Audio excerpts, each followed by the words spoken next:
This episode of Where Did the Road Go is brought to you in part by our Patreons. If you want to become a patron, go to wheredidtheroadgo.com. And now our show. Transmission start. Welcome to Where Did the Road Go? Join us as we wander off the path and explore lost history, consciousness, the paranormal, unexplained mysteries, alternative thought, and much more. We are present on the web at wheredidtheroadgo.com. Now here is your host, Seriah. All right, welcome to this edition of Where Did the Road Go? Tonight I have joining me Mr. Adam Sayne. Hello, everybody. And Melissa Martel. Good evening.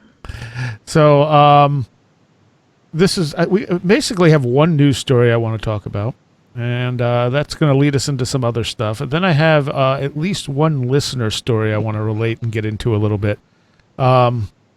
But before we do that, since everyone keeps asking me, you know, what's going on and how everything is going, you know, day by day things are better or worse depending on the day, the moment.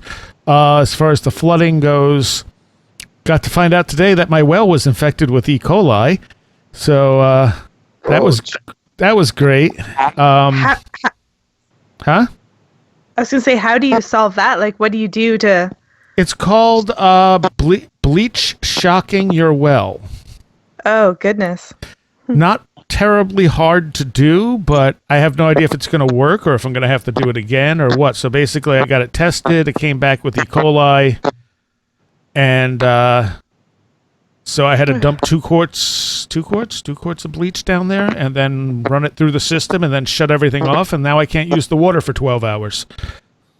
What a mess. But at least it didn't cost me. That was due to the flood as well? Yeah. Because it's you know, all the stuff that ran off from the fields surrounding me. Oh, from the cows. Right. Oh, so yeah. The health department did free water testing, and I brought it in Wednesday, and they said, if you don't hear from us by Friday, you're good. And then, of course, they called me. You see, Melissa, Seriah lives in the middle of nowhere, literally. Yes. Mm-hmm. Just how I like it. Yeah. Well, we've actually had that problem when we have big storms in our town. They had to go get filters and everything, but we were having E. coli in the water because of soot and stuff draining into the system. So, and that was on the whole town's water system. So I can imagine if you have a little well. Yep. And apparently it happened to Interlaken's whole water system as well in the town. Because in looking up how to do this, I found a million different articles with a million different directions and finally just went, you know what? I'm going to go with what the guy from the health department told me. But I noticed there was a thing for the town of Interlaken saying don't drink the water. Wow. So, yeah. Flooding's fun. And I'm just finding more and more damage here and there with that, you know, I overlooked initially or something will stop working. It's just, it's been a fun month. And, yeah. Hopefully things will keep getting better. How long did it take the waters to recede? Oh, they receded quick. As far as like in the yard and stuff, it was probably, I don't know, 30 minutes. And it caused that much damage in 30 minutes. Jeez. Well, no, the water was there for over an hour. Okay. They said it rained over 10 inches in 1 hour. Wow. Now consider, and I think I heard today that the hurricane dropped like 19 inches in parts of North Carolina or so in an hour. So it's like it's half a hurricane of rain from no hurricane. And that's something that does not happen. Correct. Up there. It has never happened up here. This is literally something that has never happened. It was a very weird storm system and went the opposite direction that weather goes and just hovered over us. Bizarre. And it even dissipated out to the west, and the weather comes from the west. It doesn't go to the west. Must have been hard. Wow. Yeah, right? They're Well, targeting us. We're speaking the truth, and they're trying to shut us down. Well, I seen that picture of the waterfall that you posted, and that was just mind blowing. Like the difference. Someone I think Rojan might have posted that one. Yeah. Okay. Yeah. I was like, whoa. That was one of the places I took him when he was here, so he knew what it normally looked like. Wow. But anyway, so there's let's deal with this this story that I've been sent a number of times, and it's been posted to the Where'd the Road Go Facebook, and it's about this observatory that got shut down. And let's see, which one is which? This is maybe the better article. Alien conspiracy theorists are abuzz after the FBI shut down a U.S. observatory and locked down the surrounding area. This comes from the Express Co. UK. And it says, the sudden unexplained closure by the FBI of the National Solar Observatory in Sunspot, New Mexico has prompted theories about the reason as law enforcement keeps quiet. The observatory was shut down on September 6th, and more than a week later, with no sign of reopening, authorities are still showing no leeway. The post office in Sunspot has been closed until further notice, with a spokesman for the United States Postal Service telling ABC7, "We were told on September 6th that we would be evacuated along with the surrounding area. We were not told why. We were just told to be out of the area. We remained suspended until we're allowed to return." And basically, no one's really talking about what's going on. There were apparently black helicopters over the observatory. To me, it sounds like there was some kind of terrorist threat, honestly. Yeah, they're kind of saying somewhere that there was a security issue. Yeah. And the observatory, I saw somewhere that the observatory is basically saying, "Oh, there's nothing to worry about. We'll be open again soon." And, just think of this as more reason to come see us because, sometimes we close down. Amidst helicopters flying overhead. Yeah. And apparently it's being reported that 6 other solar observatories closed. And, of course, this is leading to speculation that, they got images of alien spaceships and things like that, I mean, it's pure total speculation, but that's what's taking off on the internet. And this one woman, and this comes from UFO Sightings Hotspot.blogspot, put up a picture she took with her iPhone of the sun with something that looks like it could be disc-shaped. I think that's an impartial source. She's. What was that? I said I think that's an impartial source. It's UFO.blog. Yeah. But the thing is, like, what she got an image of could very well just be any number of things. It looks almost reflective. Yeah. Mm-hmm. And when you take a picture of the sun, the sensor on your phone does not operate properly. I mean, it's not meant to do that. Right. No. And this is just an iPhone. Yes, exactly. I mean, I think it's a really big leap to jump to a star fleet in front of the sun. And it said that there are there's a so these space solar cams are down at the same time as the solar observatory in New Mexico. There's one in Sydney, Australia. Webcams located in Chile, Spain, Hawaii, 2 in Hawaii and one in Pennsylvania. But the thing is, there's more solar observatories than that. That's not like every solar observatory. So there could be any number of reasons they're shut down. Yeah. And I was going to say, what they're not saying is, do they shut their cameras down often and it just doesn't get reported? It's only being reported because of this one event? Right. Yeah, and that's exactly what I was wondering. I'm like, how often do these places shut down for things like maintenance or whatever? And no one's paying attention until this weird one in Arizona. And the thing in Arizona is weird. There's no doubt about it. But that doesn't mean that shouldn't make us jump immediately to aliens. Right. Well, I saw one somebody speculating that it was the Daily Express article that you sent, which, by the way, is a really bad tabloid newspaper in Britain, I believe. Yes. And they said, did they see like a top secret satellite or something? I mean, that would probably be more than likely if somebody took a picture of something they weren't supposed to see. Yeah, but why evacuate the town? Yeah, I think your terrorist threat idea is much more sound than that.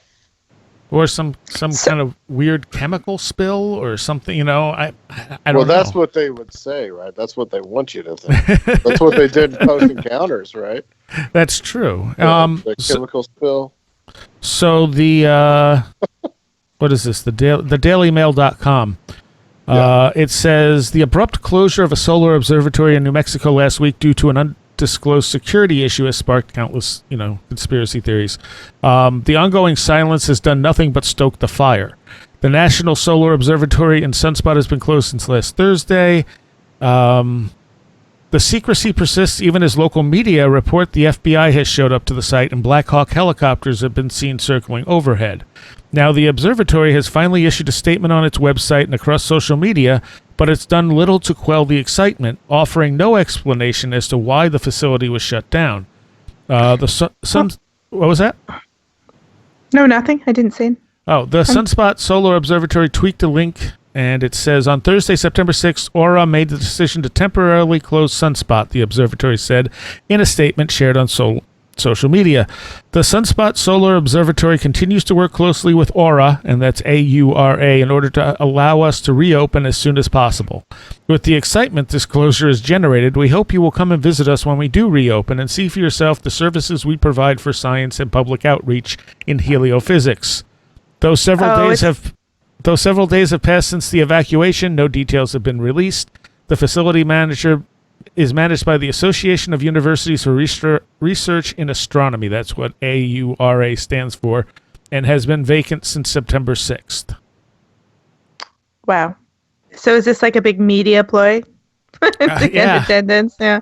But in this one article, the Express article, at first it says the FBI shut it down, but then below it says the Aura spokeswoman says that it was evacuated for a security issue, and it was our decision to evacuate the facility. Right.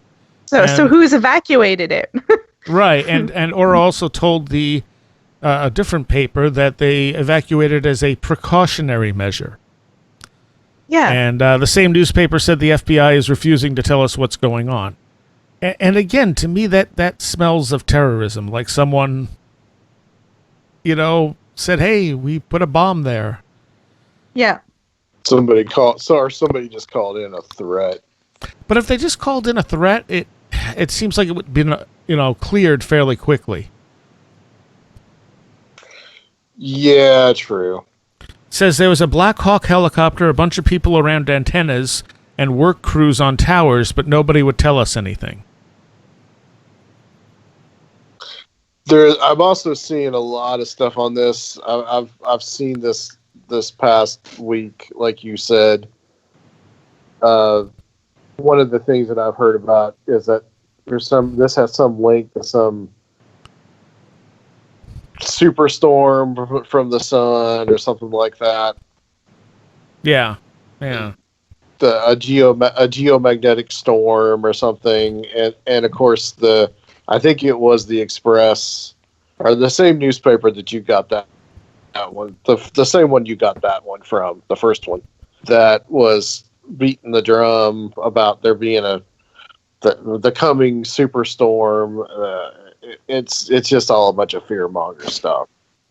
And honestly, if there was a storm headed our way, it only takes, I think, 15 minutes or something to hit us? Yeah, why would they close down this observatory? Yeah. That doesn't really make any sense either. Newsweek has an article on it, but I'm not seeing anything new. Local Sheriff Benny House told Newsweek that his department was asked to be on standby last Thursday while the evacuation took place. And I took a picture He said FBI agents were also on the scene but refused to tell him why they were there. Workers at the observatory were also tight-lipped, refusing to tell House what security issues were behind the evacuation. Yeah. And very probably we're never going to know. Yeah. But I'm pretty sure alien invasion is probably not the answer. They also closed the post office. Yeah, well, they evacuated the surrounding area, too. Yeah. That one article where they say they have, like, she took a picture of the sun. There's links to videos of her talking about it, and I was like, oh, I wanted to go, but I don't want to pop it up on the thing.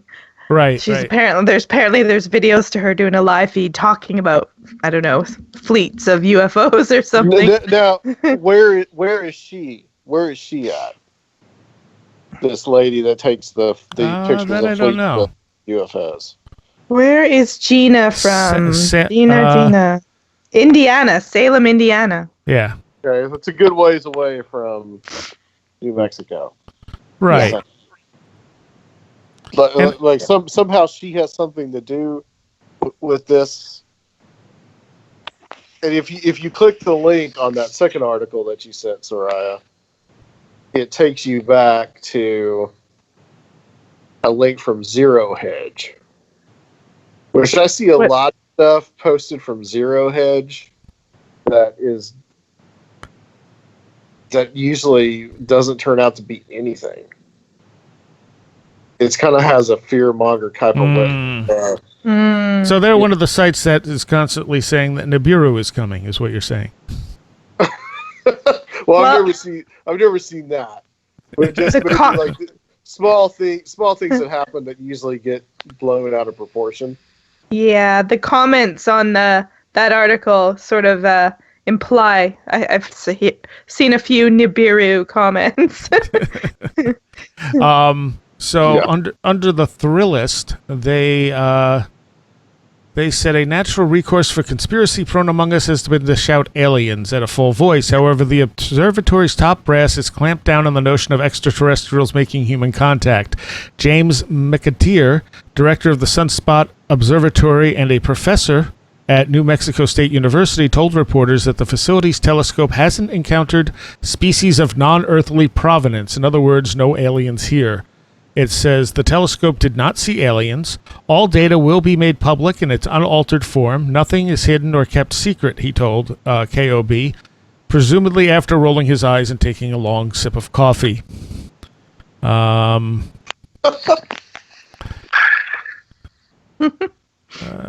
It says any aliens in our vicinity of the universe are very likely microbial. There was no killer solar storm. Solar storms happen all the time. No observations of an imaginary planet. I mean, who knows? Maybe it's a psyop. Maybe it's if we do this thing and don't say anything, what's going to come to the surface? Well, what a killjoy that guy is. Don't you want it to be a solar storm or a Nibiru or? I don't want it to be a solar storm. Yeah, that would suck. I mean, what would all those people really do if it was really true? They'd probably just pass out in their spot and have a jammer, really. And again, it says here the Aurora spokeswoman, Sherry Lifeson, said it was our decision to evacuate the facility. I am actually not sure when the facility was vacated, but it will stay vacated until further notice. It says commentators on Reddit have gone as far as suggesting Chinese espionage as the reason for the shutdown. So not aliens anymore. It just, I guess, depends on what your pet conspiracy is.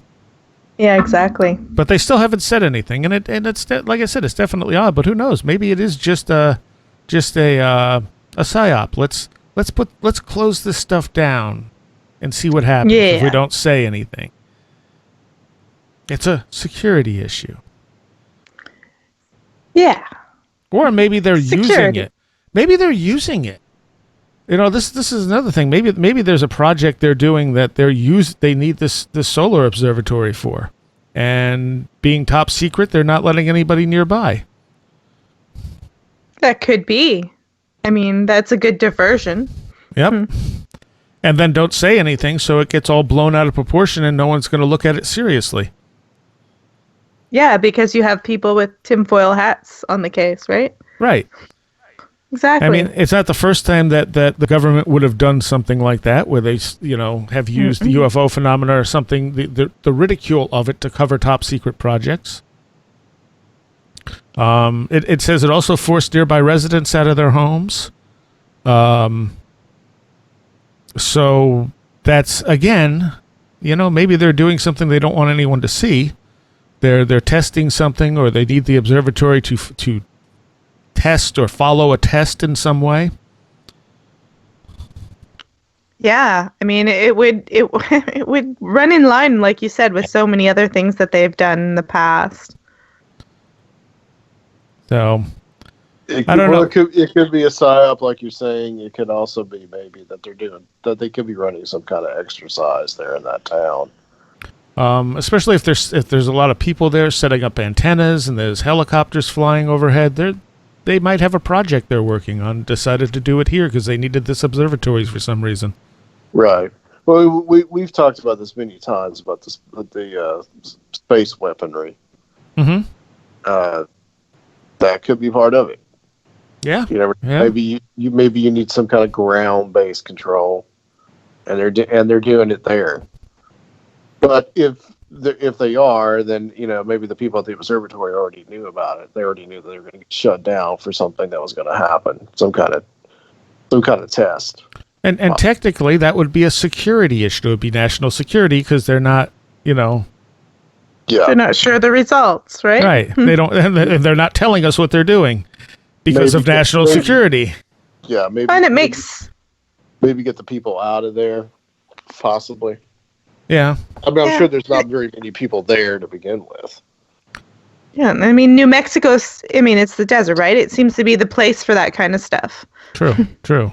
But and like I said, there might be something specific about this observatory that, maybe they're firing things at the sun.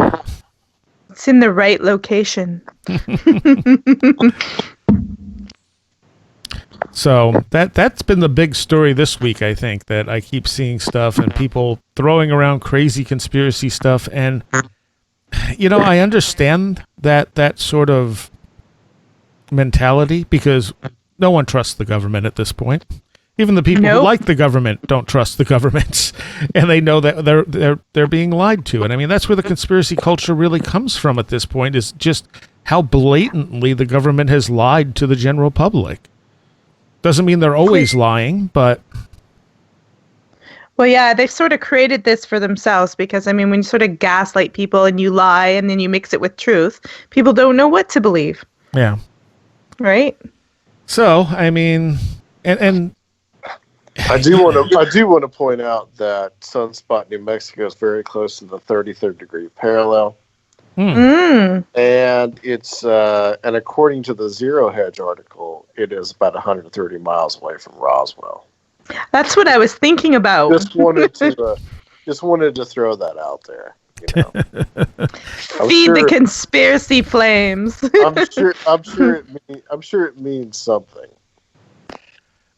But the thing is, the problem with online paranormal culture and conspiracy culture is that they simply jump at everything. Yeah.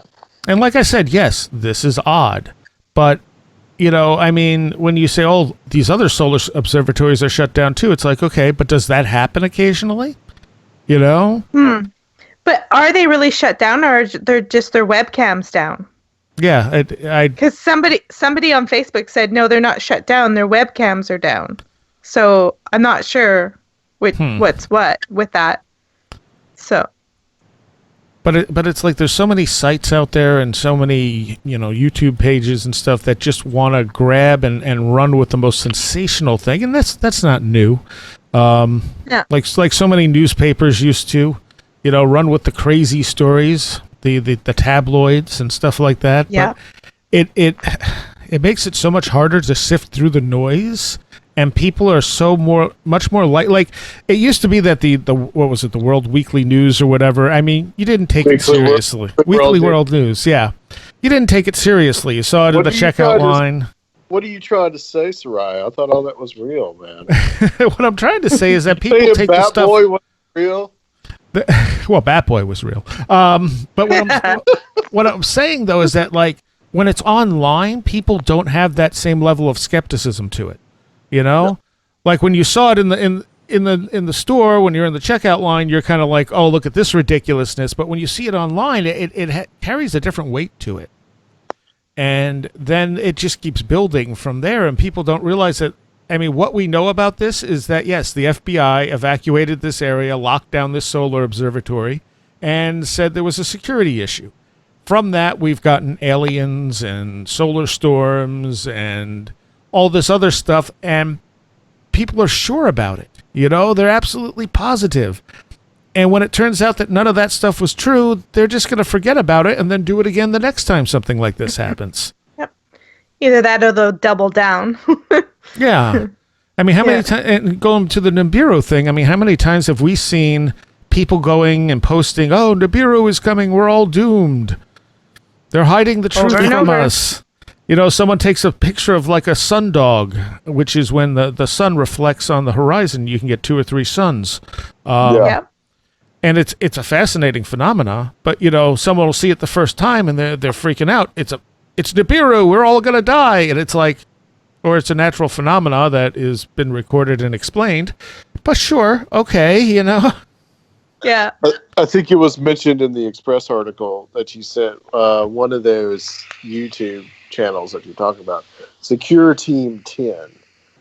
That's like and I went to it just now on my phone here, and they have a video up about the sunspot town, the observatory being closed down. A Secure Team 10 is one of those YouTube channels that I hear a lot of people talking about. It's like, have you heard of Secure Team 10? I have not. This guy has so many subscribers, and it's usually the type of videos that you know are just fake stuff. Mm-hmm. Mm-hmm. Well, okay, so if we look at the stuff with Alex Jones getting kicked off Twitter and Facebook and YouTube, like, I mean, the thing about these sites is that they have the right to do it. It's the problem with only having one main site, these sort of centralized areas that everyone goes.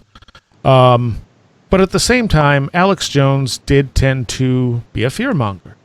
You know, I mean, it's been shown that he was reporting stuff that wasn't quite true because once you go down that path, you have to keep people afraid or you start losing listeners. Yeah. Afraid or interested. Yeah. And I think it's a fair exchange too. I mean, he has to keep people afraid, but he's also got to keep giving them content that they want.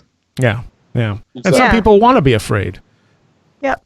But it's also, you know, I have issues with censorship of any kind. Yes, me too.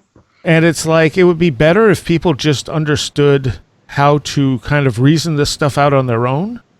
To look at the data and not jump to conclusions rather than listening to the fearmongers. That's the answer. Like education and understanding this stuff is the path of where we should be going, as opposed to censoring somebody that is saying things we don't like. Well, yeah, I mean, go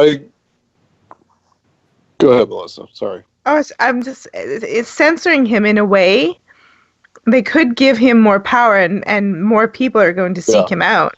Yes. And I mean, who knows? He could even start his own, you know, entity or web, you know, his own version of YouTube. Who knows what he'll do? I think they almost, when you push it underground, I think you're just going to give it more power and people are going to go, see, look what they're doing. Mm-hmm. They're stifling free speech. They're doing what we said all along. Right. So, that just gives him more influence and more. I think it gives him more influence and it gives him more power.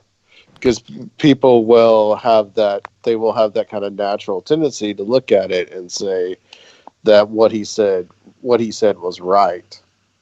But it also makes it forbidden too. And it's just like telling a kid, don't do something, then they're going to go and do it. Well, and if Twitter, Facebook, YouTube, if they're telling people don't go listen to Alex Jones, people are going to go listen to Alex Jones. Yeah. You know what? They're going to tune in to Alex Jones and see what he's going to say about it. They've sort of made this sort of alt-right almost the new counterculture by doing this. That's what's kind of weird. Yeah. And I've seen people making T-shirts like "We're the right," and not all conservatives are alt-right, by the way. No, but they're saying, conservative is the new counterculture, and I'm like, yep, I can see that happening. Well, the sort of the lever swings back and forth. From like I look back at like the 80s and 90s, and you look to what the sort of, it was the right that was trying to censor things, especially when it came to like music and stuff.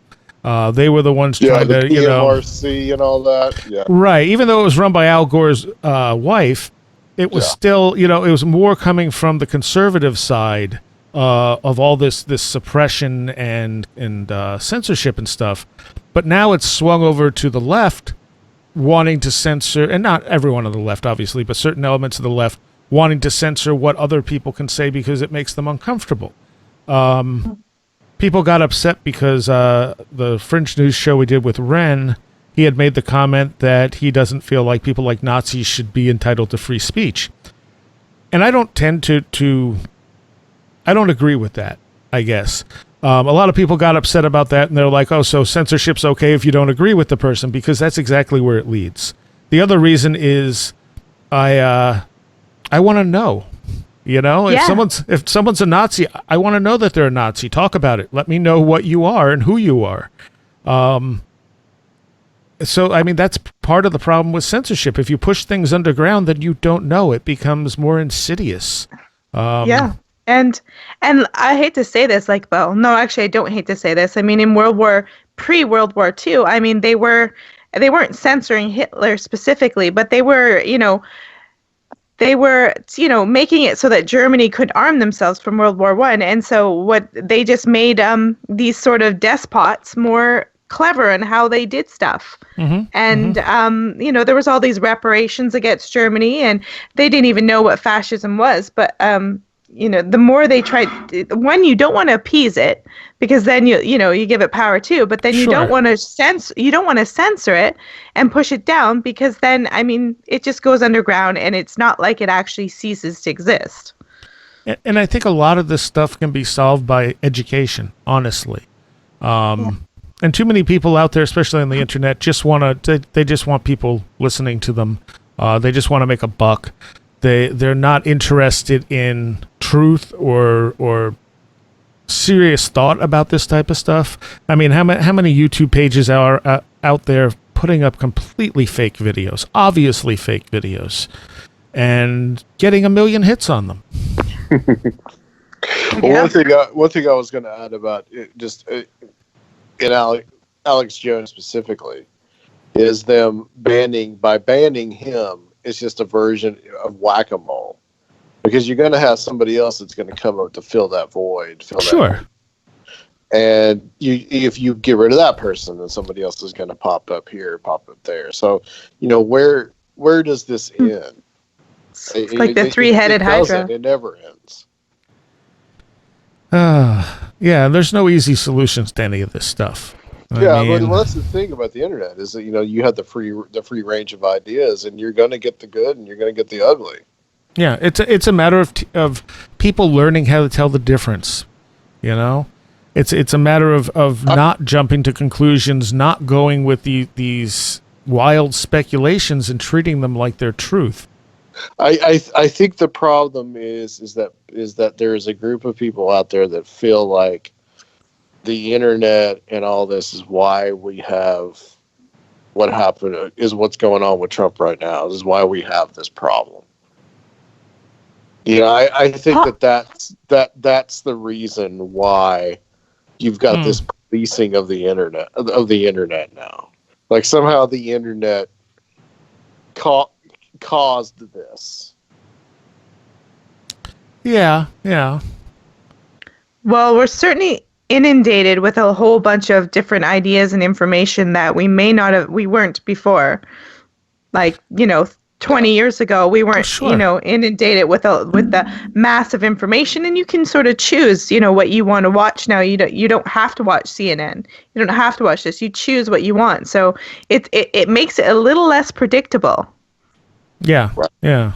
And, and individuals can tweet and post about things that are happening to them. And you saw that in the Middle East when Egypt went through its whole thing. People were able to tweet. And you got the real thing of what was going on the ground from the people, not going through the filters of news.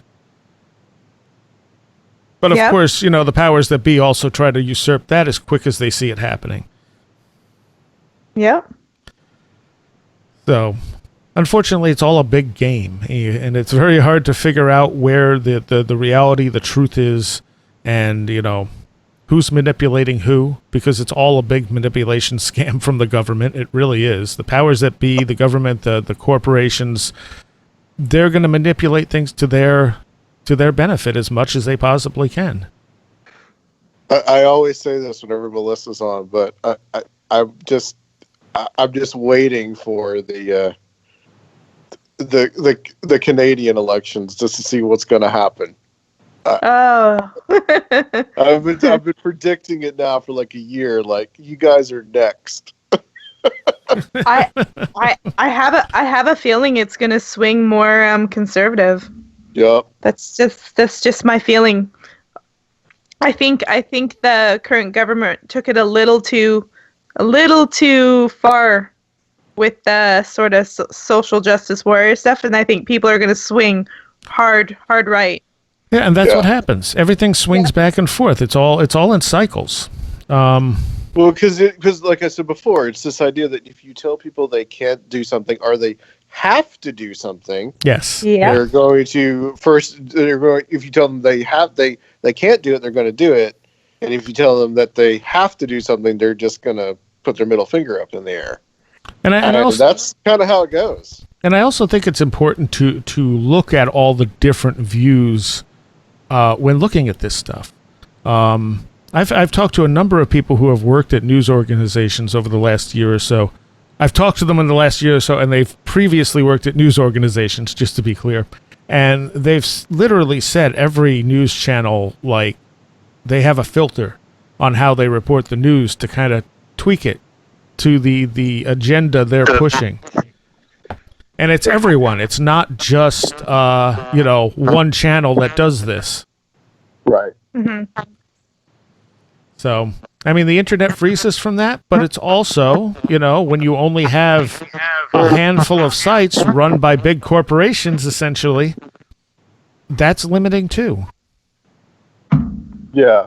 Well, when you have you've got a lot of different voices out there, and you can generally tell, sometimes by the name of the organization that's putting it out, where they fall politically. Yeah. And Facebook is a major player now. Twitter is a major player now. I mean, these groups, and Instagram is owned by Facebook, if I'm not mistaken. That's right. It is. So you are basically, it's different types of corporations, but they're still basically these giant entities who are controlling everything you're posting. Yes. And they're really struggling with it. The thing that they're struggling with is, so they were supposed to be a platform where, we put all our stuff on there, right? And now they're actually acting as censorship. So it's almost like they could actually legally be in some big trouble for people posting. If they're taking ownership to control and edit what we're posting, they're actually more like a journalist site now, not just a platform. So they could actually put themselves into some big legal problems with like copyrights and stuff like that. There's that possibility. Yeah, and there's always that issue when it comes to things like Well, I think part of the problem that YouTube and stuff are having is that so many of these copyright holders, especially the big corporate ones, are trying to say things like, well, if someone uploads something to YouTube that's copywritten, YouTube should be responsible for it. Yeah. And it's like, okay, well, how do you have user-generated content? And I mean, yeah, there are algorithms that can pick out certain things, but there's no way you're ever going to catch it all. Nope.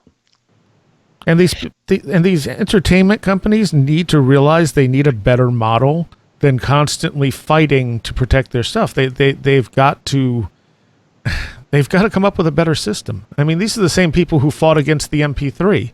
You know, they tried to make MP3s illegal.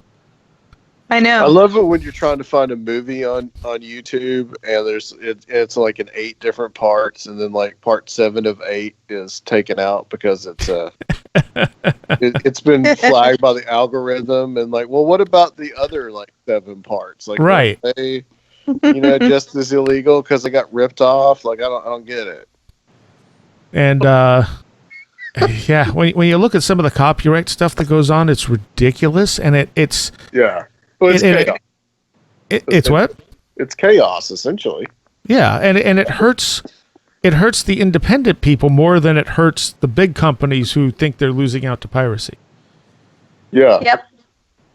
Because again, it locks things down, and as I've already talked about with the Where Did the Road Go channel, we got removed from monetization for duplication, and everything on my channel I had permission for. But this, I think, is a result of all these copyright issues and stuff that YouTube is trying to find some way to deal with. I had to remove all the Strange Familiar shows and then reapply for monetization. The thing is, you can't talk to them about monetization if you're not approved for it. So my hope is, once I get approved, I can write someone and say, hey, I had permission for these. Yeah. Well, I think what's going on, because all this started with, I remember the days of Napster, right? When you could just download whatever you wanted, and like when Rolling Stone said the best album of the year was your hard drive. I think it was like 1999. And so that it slowly has become, at that time, it was pretty much the Wild West. Anything went. And as YouTube started up, it was still the Wild West. You could find just about anything you wanted on there. And now things are becoming consolidating. Mm-hmm, mm-hmm. And it's becoming less of that. It's becoming more and more organized. But I think the internet people are still going to go somewhere else. Yes. Those people are going to go somewhere else. Yeah. Eventually, another Wild West will be created. Yes. Yep. Yeah. Yes. It's just in our nature. Yes, exactly. You go back to the origin of VCRs, where these movie companies and stuff were like, this is going to be the death of movie companies. People will be able to record stuff. Cassette tapes, same thing. You can record cassette tapes. Oh no, people are going to record everything. No one's ever going to buy anything again. This stuff never comes to pass. No. And they really, they're so stuck in the system that works for them, they're not willing to, change that machinery. Yeah. Oh no, God no. Well, I think that possibly part of that monetization, why it's becoming so difficult now, is because there have been a lot of people that have just abused that system. Oh yeah, absolutely. One of that comes to mind was those people that were making money off of like emotionally abusing their children. Yep. Oh. So I think there's been a lot of that kind of weirdness on YouTube, and I think a lot of that's probably why YouTube has cracked down. Yeah. That's entirely possible. Because people people are going to just abuse the system too. And that's always going to happen as well. And I've had to send takedown requests to YouTube for my material because people would take different interviews, they'd throw them up there, and they would they would run ads every 5 minutes on like a David Paulides interview or something. Yeah. Well, you see that with Joe Rogan all the time. He's got tons of people hacking his stuff up. Yeah, and Coast to Coast, same thing. You can find most Coast to Coast shows up there. Exactly. And these people have a lot of subscribers. They're not just someone with like 200 subs. They've got like tens of thousands of subscribers on their channel. Yeah, and they don't get demonetized. Nope. So that's, the system's kind of broken, and I do think YouTube is trying to fix it the best they can, but we'll see where it all ends up. I think they're trying their best they can, but their best they can is behind a really extreme bias as well. Yeah. Yeah. And as I've said before, I've heard, conspiracy theories of, they're just taking down paranormal channels, and I don't think that's the case. Maybe I'm wrong, but I think it's more that they're responding to a lot of pressure from other people, from other companies. Yeah. All right. So let's move back into the more paranormal realm. I had a listener story that I wanted to read that's really interesting and slightly reminiscent of something that happened to me. So this was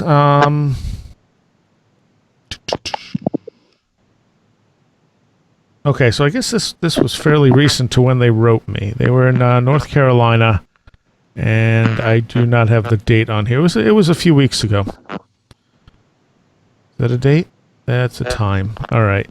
It says, I was taking a walk on a walking trail in my subdivision. It was around 8:45 a.m. this morning. I live in a pretty large subdivision in Winston-Salem, North Carolina, so it is not very rural in the least. I grew up in a large farm in Virginia, and that was very rural, but never had an experience like this. I noticed when I started my walk this morning, I heard about 5 different owls, and maybe more everywhere I was walking. I have no idea if this has anything to do with it. That was in the neighborhood. Before I started onto the walking that was in the neighborhood before I started onto the walking trail. Once I got onto the trail, it was nice and quiet. You could just hear the relaxing music of frogs and insects. Well, I was getting ready to turn to leave the walking trail and a very strange, loud, deep and clear electronic voice said hi to me on my left side out of the woods. It sounded very robotic. I did not get the feeling of dread or that I was in danger. I just thought it peculiar and interesting. I did not acknowledge it verbally, but I did look that way for a little bit and I did look back when I was nearing the neighborhood road. Now, I'm very blind without my glasses, and I was not wearing them this morning. I didn't see anything strange, though, but like I said, I'm quite visually impaired without my glasses. It surprised me, but I guess I didn't overly freak me out because something similar happened to my 17-year-old son around the same area. It happened a month or so before this, and he said that he and his friend were hanging out in his secret spot off the walking trail more into the woods, where you have to walk on a pipe over a small creek to get there. They had just finished walking over the creek when this loud electronic voice said something. There was no one around them, and it's a somewhat open area. He said the voice just came out of nowhere. It really freaked him and his friend out, and they left. And it makes me think of the cuckoo that I heard that one time. Yeah. That was loud and robotic sounding and came out of nowhere. Except this was a voice saying hello. Well, yeah, that one said hi, and I guess his son didn't actually know what it said. He just heard electronic voice say something. Was this around the same general area that this happened? Yeah. Okay. And there's nothing there. But they haven't written whether or not they've been back or kind of scoped it out when they had glasses on, because the fact that she or he didn't have their glasses on means that it's harder for them to inspect what's around them, right? True. Yeah. Yeah, and I think they said it only happened once. Right. So, but it's so similar to what happened to me, except I saw that weird bubble move in front of me too. But I mean, that voice, that electronic high and the cuckoo I heard, I mean, to me that rings like it's the same thing, and I have no idea what it is. Anytime Baffled. anytime I hear a story like this now, a few years ago I would have thought, maybe there is some kind of paranormal aspect to it, but now I have to wonder if it's some kind of technology that's being used. Mm-hmm. Maybe like a voice to skull kind of technology, which we know exists, or some other kind of auditory technology. I mean, It could be somebody testing something. It could. Which oddly enough, that's the explanation for what's going on in Sunspot. But I mean, this would be more of a simple thing. I mean, it would just be somebody probably sitting there in the woods, seeing what they could do, or messing around with something. I don't know. That is very strange. To have it on two different occasions, though, you would think it would have to be something that was put there. No, I'm suppose someone could be sitting in the woods doing that on two separate times, but that's a really patient and lucky person to catch the same family. Yeah. Yeah. And it doesn't explain what I heard. Yeah. Well, we don't know what's around her though. I mean, is she? Yeah. She says she's in a they didn't. Well, they said that they're in a subdivision, but are they around an industrial park? Yeah. Where is this place? Well, what's around the hiking trail apparently is away from everything because they said it was just frogs and stuff that they were hearing. So, a frog that can say hello? Maybe. It's a voice box implanted in a frog. That is interesting about the owls, though. Yeah. Yeah, that's true too. She saw some owls, or heard some owls beforehand. At least 5 anywhere they went. Yeah. But in a wooded area, I mean, that's not too unusual to hear something like that. No, but the fact that they noticed suggests it was unusual. Yeah. Like if you're used to hearing owls all the time, you kind of don't really think about it. But if you are not used to hearing owls all the time, sure. Maybe they just read the messengers. Maybe they just read that. Well, yeah. Sometimes when you're going through the woods, it's normal, and then sometimes when I've been walking through the woods, there's like this weird quiet. And you start feeling strange. And I've actually left the woods, and it almost felt like something was watching me, but I didn't know. But it was an unusual, deadening quiet. And then when something breaks that quiet, you really hear it. And I've had that when I'm in the woods here in British Columbia, where I've gone, I have to leave. It's too quiet. There's something strange. Oh yeah, I've had that a number of times in the woods, and it makes you want to go. Yeah. Yeah, it's too it's not a cricket, not a nothing. Yeah, it's too quiet.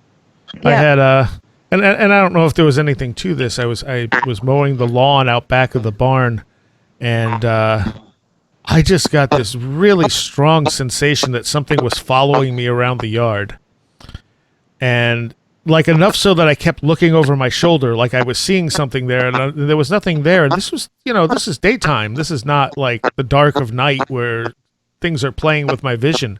But it was just such a strong sense of something following me. And once I left that back area, it stopped. Yeah. I mean, we have cougars here on the island where I live. So whenever I get that feeling when I'm hiking, I leave right away. Just in case some cougars watching me and I just can't see it. Yeah.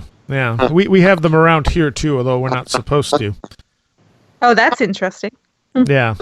We're not supposed to have them here either in Tennessee, but they're here. Yeah. They're here. Oh. All right. Well, I think that's all I really had for this show. Well, let me ask you though about the cuckoo thing. You said that sounded electronic to you. Yeah. An electronic cuckoo. Because you just did that show about where you got into more of the Kundalini stuff. Mm-hmm. And had that ever happened to you? Anything like that with like noises or sound No, not had like ever that. happened to you before? But Not you've heard not like the not. whirring and that kind of thing. Right, right. And this was also accompanied by that weird distorted bubble shooting in front of me. Now that Oh is yeah. interesting because you had something visual. Yeah, yeah. Yeah. Um, and that also makes me wonder: is that technology? Well, it sort of reminds me, we were talking about this another time about areas like Avebury Stones where people actually hear sounds and they see visual things just appear and disappear, but people are all reporting different noises or different scenes, but it's almost like it's reflecting what's in their mind, but then it's sort of fleeting and then it's gone and they're like, whoa, what? And so I suppose if you're in the same area, someone could hear something and then someone else could hear it, but it's very different, but it's sort of part of it's what's in the environment and the other part is what's in their minds, sort of connecting together. Yeah, yeah. Yeah. Giving it an identity. Yeah. That is definitely a possibility. Mhm. You have to wonder because this person that said that this was her son or her child that Or saw his son. I don't know if it was Right. if it was a guy or a girl. their Son. Got to use the right pronoun. So, uh, is there a genetic component to this to where maybe that They're because sensitive to something. yeah, it could be sensitive to something there in that environment? It could be.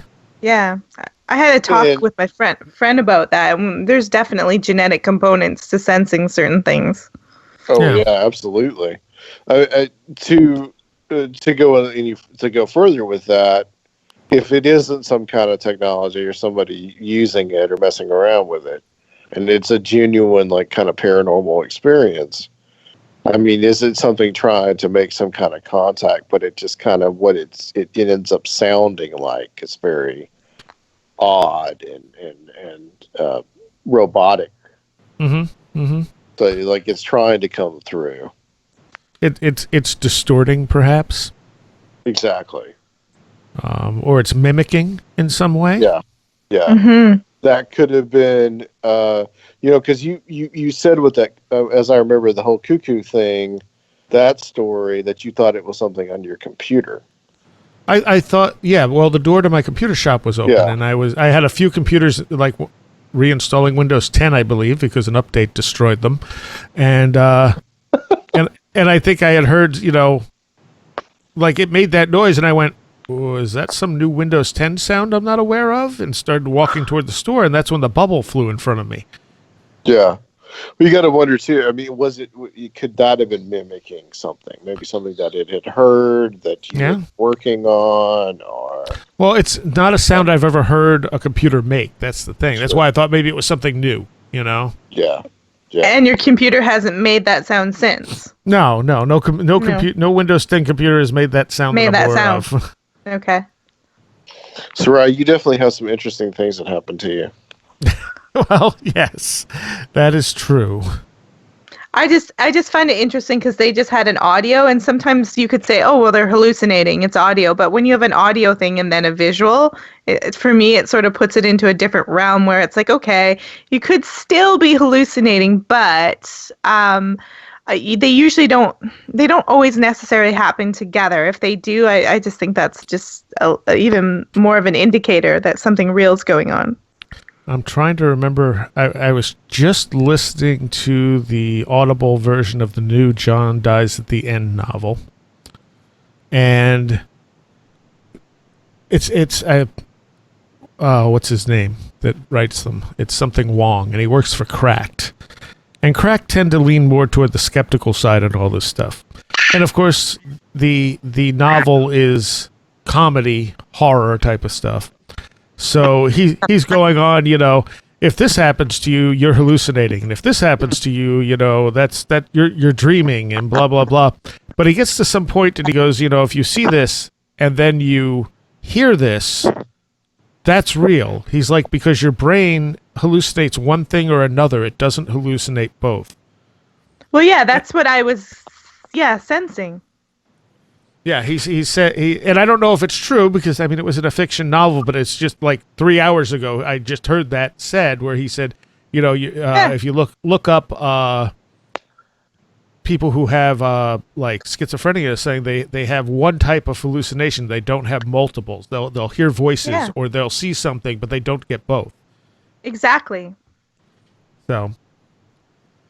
And I've been just recently. I was off with a friend. We were at there was a house that was scheduled for demolition. We didn't know it was scheduled for demolition. It was an old heritage house. It was hidden behind all these bush, like totally covered. Nobody even knew it was there anymore, and they just rediscovered it. So we decided to sneak in and film and investigate it.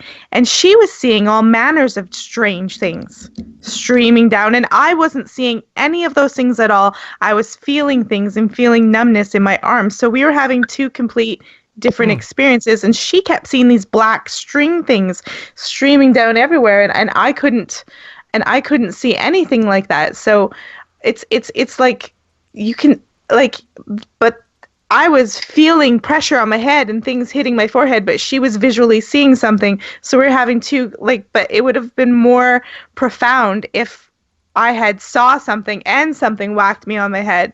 I would have been, wow, this is really real. But it was like, it was interesting that she was having the visual and I was having the sensation. It was sort of like we made a really good team or something. Yeah. Yeah, but I had when was this? This was about a week or so ago. There was no one else here. It was, what did I put down? 4:30 on Sunday. So was it this last Sunday? Because this last Sunday, I think I went to sleep at noon. Might have been the Sunday before. I probably still went to sleep at like 11 or something. So like middle of the time I'm sleeping basically on Sunday. And I had just woken up. And I looked at the clock. It's 4:30. I'm like, okay, I could sleep a little longer. And I heard what sounded like somebody, like a woman saying hello inside the house. Like someone who had popped the door open and was going, hello.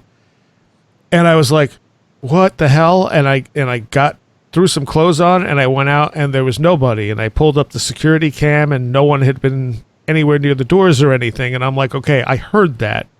That wasn't like I'm half asleep and think I heard it. Like it echoed like someone yelled it in the door. And that was that. And then, where was the other one? And then, here it is. So I was trying to take, nope, that's not it. I was trying to take a nap that Wednesday. Here it is. And I kept hearing, as I was trying to fall asleep, I kept hearing like a TV running. And again, there was no one else here. And like to the point where not only, it sounded like a commercial playing on a television in like another room. And to the point where you could hear the break between the commercials. And I think the first time I noticed the break, I went, okay, did my computer come on? Is it doing something? Did I forget to turn something off? Because I can hear that. Like I can distinctly hear that. And I got up and I came into the main room and it was dead silent. And I went, okay. And then I went back and I laid down and starting to fall asleep. And I hear that same voice, although distinctly in my head, say, hello. And at that point, my Kundalini was going nuts. What do you think was going on? I have no idea. I was going to say, because once you hear it outside your head and then you get the feeling it's inside your head, I think. It was definitely inside my head the second time. Okay. And I thought at it, I thought, hello, like trying to get some kind of response from it to see if anything would respond, but nothing responded. Actually, that was the same day we did the show on Kundalini. Were you doing any Kundalini work, or had you been doing any work on? No? No, but it was going crazy and not letting me sleep. Wow. So the TV commercial thing could have been a result of the Kundalini. What is interesting to me is that same voice saying hello once, sounding very distinctly outside and once sounding very distinctly inside. Could it possibly be a projection or? Sure. Yeah, absolutely. Yeah. 'Cause I find people sometimes get offended when I say that, but I find that just as fascinating as any paranormal thing. Yeah. Yeah. Yeah, it's very possible. I mean, there was no one physically here, so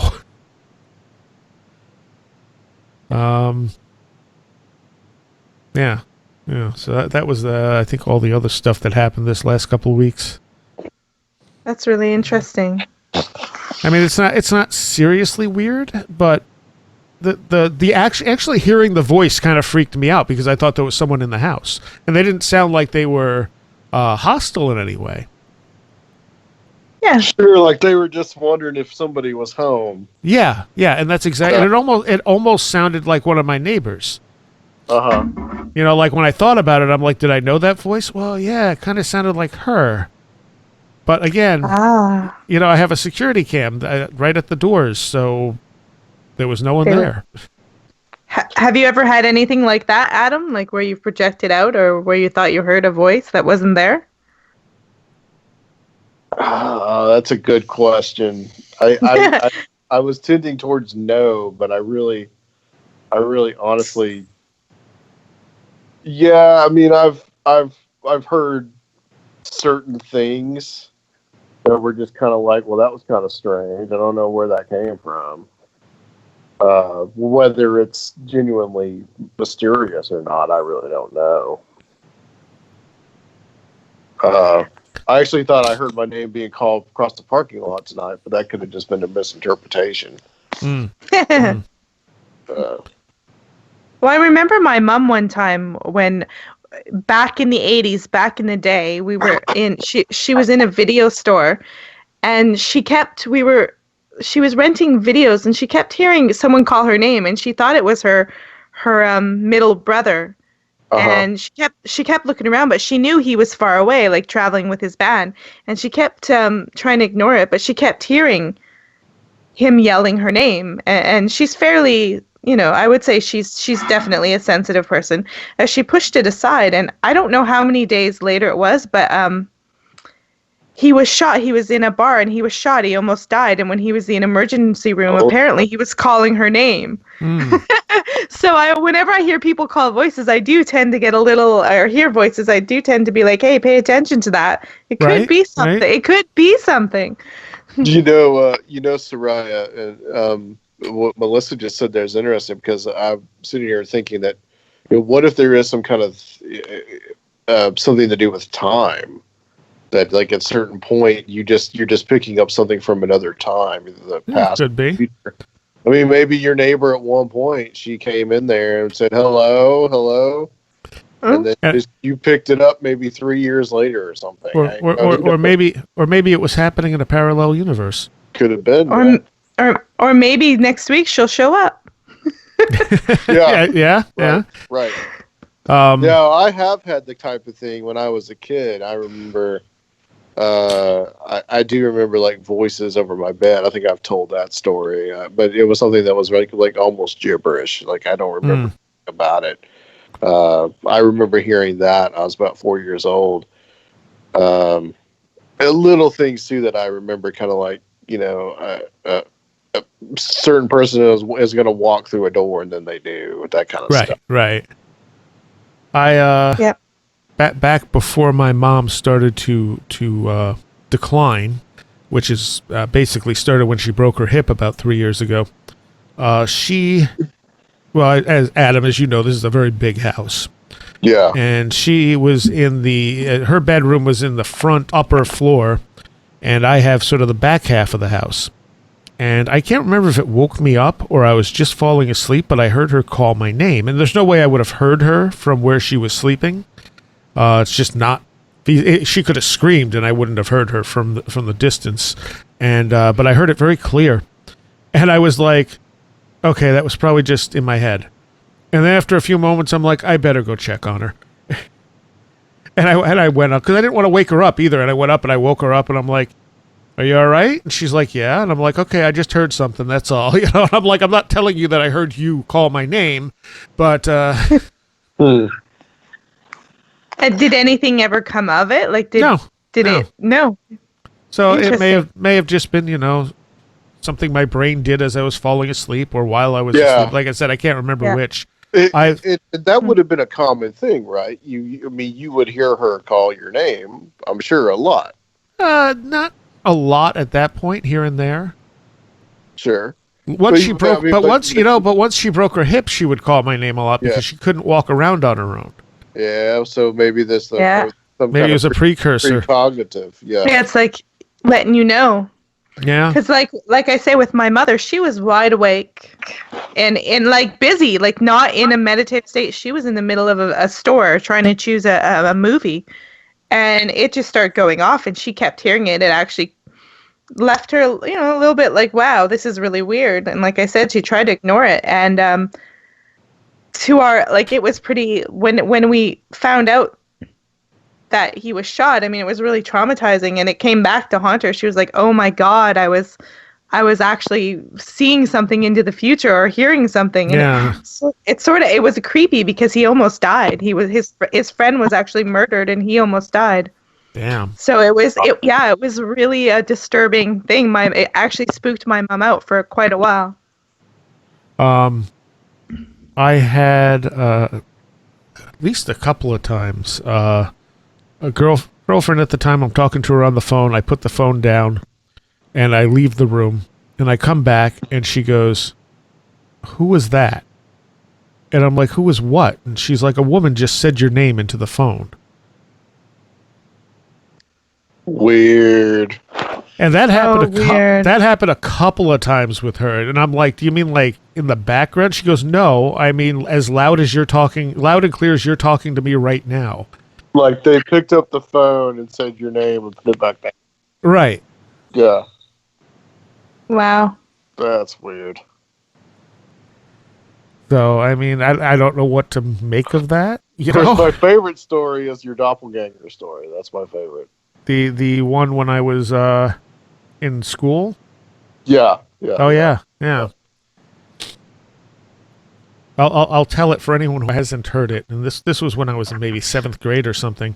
This was just when the Kundalini stuff was really kicking off, and I was late for school, which was fairly common at that point. The Kundalini stuff really kind of made me not want to do stuff because I never knew when it was going to hit me. And so I tried to minimize the amount of time I spent away from home in case it kicked in. And so I come in late for school, and I have to go into the office and get a pass. And I do this, and they're looking at me going, "What do you want?" And I'm like, "I need a pass." And they're like, You've been here." And I'm like, "No." And they're like, "We've been watching you walk up and down the hallway for the last hour." Oh my God. And I didn't look like anyone else in the school. I mean, I had a jean jacket and long hair, and no one looked like that in that school. So I stood out, and I literally had to have them call home and have my mom explain that she just dropped me off. That is bizarre. And when I went down to Fort Fest with whatchamacallit, Joshua and Mike Hughes. I kept wanting to say Mike Cleland. I didn't ask them for a room or anything. I was just going to drive down and come back because I had to take care of my mom. And so Mike got there, and they just apparently just gave me a room with him, not realizing I didn't need a room. And so he got there, and they told him that I already checked in. And he went, "Oh, okay." And he went up to the room, and of course, I wasn't there. Weird. Is it maybe with all the Kundalini stuff? I mean, it could be a different person, but maybe you have a really good skill to apparate yourself Maybe. in sort of astral travel. I mean, Sheryl Lee has some really crazy stories of stuff like that that's happened to her. Yeah, that I bet she does. I think we just did it for Patreons, but there was a story about how she had gone into her hotel and she put some stuff down, and she came out, and I don't remember the exact details, but she like left the hotel, and then she came back in, and she was looking for her friend who was nowhere to be seen, and she went back up to her room, and she called him, and he's like, I'm in the lobby that she had just walked through, and she didn't see him, and he didn't see her, because neither of the, it's like they were in different realities. Wow. It's so strange. It kind of boggles my mind that we don't really actually know our power or what's going on. And how reality works. Right. Yeah, Well, exactly. Maybe reality and time and these concepts that we think that we have it down, and we really don't. We really don't understand exactly what that is. I mean, essentially, if you really want to get deep and philosophical, reality is different for each and every person. Absolutely. So who knows that person that's behind the counter in that motel actually had that? You came in, you checked in to that person, but their reality is completely different from Mike's reality or your reality. Right. In the case of Fort Fest, I think they just made a mistake. Yeah. But the school thing was definitely odd. Yeah, the school thing is really odd. But we don't really understand the nature of a lot of that like we think that we do. No. What is it with like quantum physics and all that? I mean, that stuff gets really weird. Yeah, and even in a simpler way, we have biases based on our life experiences, based on our education, and literally reality is our brain interpreting vibrations around us and turning it into something we view as reality, but it's not what's actually there. And it's also filtering out 95% of the input it's getting. Unless you're Seriah, then it's like, then you're filtering out less because you're just in a completely other reality. or it's filtering out important stuff that I'm missing in favor of weird stuff that I'm more interested in. Yeah. Well, it's like in dreams, you have dreams, and I have lots of dreams where it eventually comes true, but it's so symbolic, and I don't understand everything it's saying, and it's pointing to things, and I can't, and I'm looking in real life, and I'm just like, when's it coming? I don't see it, and then after it happens, I'm like, oh, really? Couldn't you have actually literally told it to me? Like I'm like Sesame Street version? Do you have to get so in depth with the subconscious stuff that I'm missing? Because I might have been able to prevent this. Maybe, but it seems like it gets so in depth and it uses symbolism that I'm just sometimes not even aware of. Yeah. And that's why I know it's not just me. I'm like, no, there's something else talking to me, because I would never come up with that. So sometimes it's just completely mundane. Yes. What happens? I mean, you have dreams that come. I've had dreams that come true, but it's never like me winning the lottery. It's usually just like, just who I'm sitting with at a particular point in time. It's like, why? What's the point of that? What? Yeah, it's weird. Like, well, for me, it doesn't say, okay, you're going to go through an emotional problem with your relationship and you're going to sabotage it, Melissa, and it's going to happen like this. It'll show some weird scene, like I get mad and grab a jar of pickles and start stabbing the pickles. Well, in the future, you should remember what that means. I do now, but literally, and then when it I finally went and looked that up, and I realized, I'm like, oh, stabbing pickles is a bad, or olives, was it olives or pickles? I'm like, stabbing olives is a bad thing, Melissa. It's not good. Oh, so that's actually in the Dream Encyclopedia? I looked up what olives mean.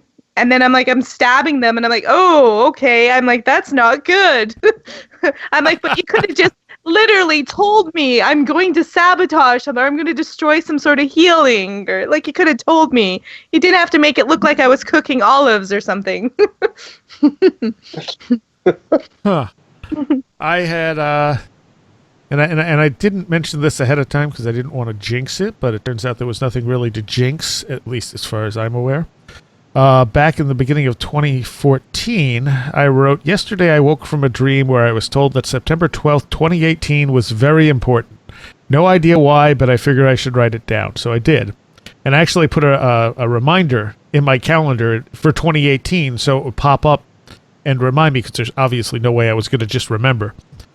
And when I wrote it down, my thought was, I wonder if that's the day my mom's going to die. Are you serious? And she died 2 weeks before that. And I'm like, was it just off? Or was it, was it something else that either was nothing, maybe it was complete nonsense, or maybe something happened that I'm not aware of? Like the date was important. It's just that I have no idea why.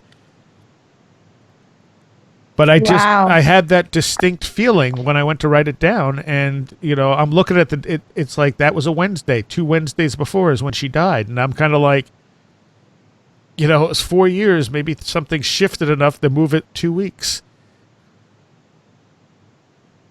There's definitely something deep to that. So, and like I said, maybe something else happened on that date that will affect me later that I have no concept of. True. It's just letting me know, hey, in the background, that date was important. 5 years from now, you'll know why. Yeah, exactly. It's like, thanks for being more clear. Yeah. or it just related to the date my mom was going to die. Yeah. So pointing you to that date as something that's going to be important, or just a time in your life that may be a transition. Right. Yeah, and that's usually how I take that stuff. Like, okay, that's going to be a transition period, which it obviously is. Right. But yeah, that could be. So, yeah. We went down a little wormhole here. This stuff happens. Also, prior to my mom's death, I had done a tarot reading about the immediate future, and I got the death card. And of course, that came to mind because she was 80. She had issues, so I was like, huh. And I'm like, nah, the death card usually doesn't mean death. And I've never had a death card in a reading mean actual death. But the card after it, if I remember right, was like the Queen of Pentacles or whatever. And the first description of that is basically mother. So the reading literally was death mother. Yeah, that's pretty straightforward. Well, yeah. Well, you wouldn't want it to be, but in that case, yeah. And I think that's it. I think I saw that and I went, that's not what it means. No, she's fine. Yeah. No one wants to see that. But, yeah. So, I get information sometimes, whether or not I choose to acknowledge it, because sometimes stuff, pops into my head and I go, I don't like that. We're going to push that off to the side. And it's barely conscious, if that makes sense. Like, it's not that I'm really thinking deeply about it. It's just like it starts to pop in and I go, nope, you get back down. And then afterwards I'm going, yeah, okay, you tried to tell me. Yeah. I think we all get those experiences, and I'm like, oh, I didn't know. Yeah. Or you don't interpret it right. Like the tarot reading, I didn't really go that way with the interpretation. Yeah. But yeah, that's exactly what it was. So, we've gotten to a happy spot in the show, and and we should probably bring it to a close. We've been going about an hour and a half, roughly. And I hope people didn't get too turned off about the beginning part, because we weren't really getting into paranormal stuff, but it's all connected. And, like I said, I don't think we get the irrational people so much on this show listening. Even the people who posted and sent me the links to this whole observatory thing were kind of like, I don't know what to make of this, but I don't know if you've seen it. And sure. That sort of agnostic attitude is exactly what you need, Absolutely. Don't jump to conclusions. Wait till we have more information. We may never have more information. My God, it must be aliens. Well, at least I didn't hear it being assumed to be demons yet. Well, I'm sure that's coming. I mean, I'm sure that there's certain They're covering up groups out there that's coming. They're covering Hold on. They're covering up sun demons. Yep. Hold on to your crucifixes. It's gonna happen. Yeah. Well, no, trust me, guys. It's coming. It's coming. I expect to see something in my email on Sunday morning. Just trust me. Well, you'll have to share that with the class. I will. I'll share it with the class. I'm going to be on the lookout for the Sunspot, New Mexico. Are they covering up the return of the Nephilim? Right. Yes. Well, in a giant spaceship. There we go. Yeah, exactly. With Nibiru following behind. It's buried underneath the observatory. There you go. Placed there by the Freemasons. See, if you throw this stuff around enough, it all makes sense. 33rd degree parallel, man. Yeah, there we go. I'm surprised. Albert Pike buried a spaceship there. How have none of the conspiracy people grabbed on to the fact that it's on the 33rd parallel? I don't know, man. Probably because it's so close to Roswell. They probably just take it as a granted. See, I didn't even hear about it being close to Roswell, despite all the alien talk. Well, like I said, Zero Hedge said that, and then I looked it up, and the coordinates are like it's actually like right underneath the 33rd degree parallel. Okay, that's like a whole other show, man. That's yes. All right. Well, I thank you both. Tell people where they can find you, Adam.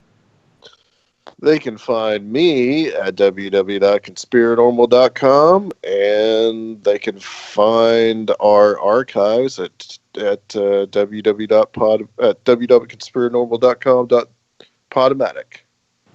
And Melissa? Oh, you guys can find us on Facebook as Drawing Out the Spirits, or our website, www.espirit.tv. All right. Thank you both very much. Man, it's been good having you both back on. Absolutely. Thank you. It was awesome. And I want to give an extra special thanks to some people who have gone above and beyond helping me out recently. Allison Cook, Dominic O'Malley, and Arif Akhtar, as well as all the patrons pledging $10 or more. Super Inframan, Andy McNamara, Charles Beauregard, Craig Cisternos, Scott Morris Everett, Matthias Sunby, Robert Groom, Riker and Stark, Russell Wilcoxon, Sasha Lorg, Christopher Vaughn, Samantha, Carla Mahoney, John Eddy, Chris, Mark Brady, James Hughes, William Lovelace, Patricia Giaquinta, Kevin Schreck, Alex Bowes, and Alfred Tuttle. Thank you all so very much. You have been listening to Where Did the Road Go? This show is made possible in part from our Patreons, and we thank you and everyone listening for helping us continue this exploration of the strange. You can always find everything Where Did the Road Go related at www.wheredidtheroadgo.com. And thank you so much for your support.